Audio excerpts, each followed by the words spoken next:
komponen indeks pembentuk ini, itu kan ada ketahanan sosial, ketahanan lingkungan, dan ekonomi. Dari 3 kategori ini sudah sangat jelas bahwa indeks ini pada tahun awal dibentuknya tahun 2015 dan berlaku sampai sekarang, itu dia mengadopsi langsung pembangunan berkelanjutan dan tujuan pembangunan berkelanjutan. Yang kemudian dalam priorisasi kementerian berikutnya, zamannya Pak Gus, itu kemudian diformalkan menjadi satu program yang khusus dengan sebutan SDGs Desa.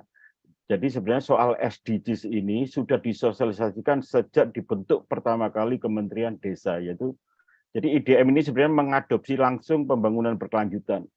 Dimanapun kita kalau cari konsep maupun teori tentang apa itu pembangunan berkelanjutan selalu terdiri dari aspek sosial, ekonomi, dan lingkungan.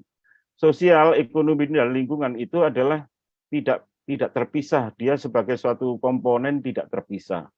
Kalau kita menguatkan aspek ketahanannya, ini bukan bicara soal indeks dulu, tapi aspek ketahanan sosial dengan ekonomi itu tujuan utamanya adalah mengatasi masalah lintas generasi dengan fokus utama kemiskinan. Ya. Jadi mengerjakan apa yang menjadi masalah saat ini, misalnya kemiskinan, dan juga memastikan generasi yang ke depan itu juga tidak miskin, tapi miskin itu berkurang. Ya, jadi dia adalah komponen untuk mengatasi masalah lintas generasi.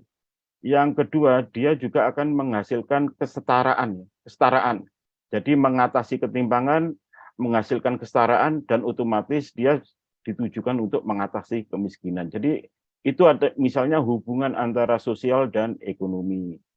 Kemudian kalau ekonomi dengan lingkungan misalnya, itu sebenarnya untuk membentuk bagaimana kita mengakui peran-peran dari kelompok-kelompok masyarakat yang arif secara mengelola sumber daya alam. Kemudian kita mempertahankan satu keberlanjutan dalam pengelolaan sumber daya alam. Jadi aspek-aspek ekonomi harus menyelamatkan alam untuk generasi saat ini dan ke depan.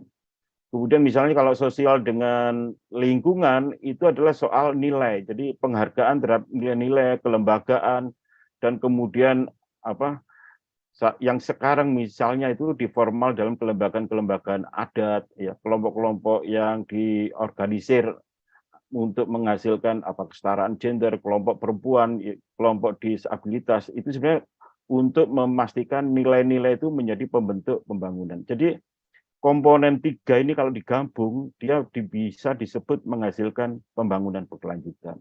Yang tahun 2015 juga, sekitar tahun 2012-2015, itu diformalkan dalam sidang umum PBB, bahwa setiap bekerjanya indeks ini sebenarnya memiliki tujuan, yaitu tujuan 1 sampai 17 ya, SDGs, itu memiliki tujuan yang secara khusus.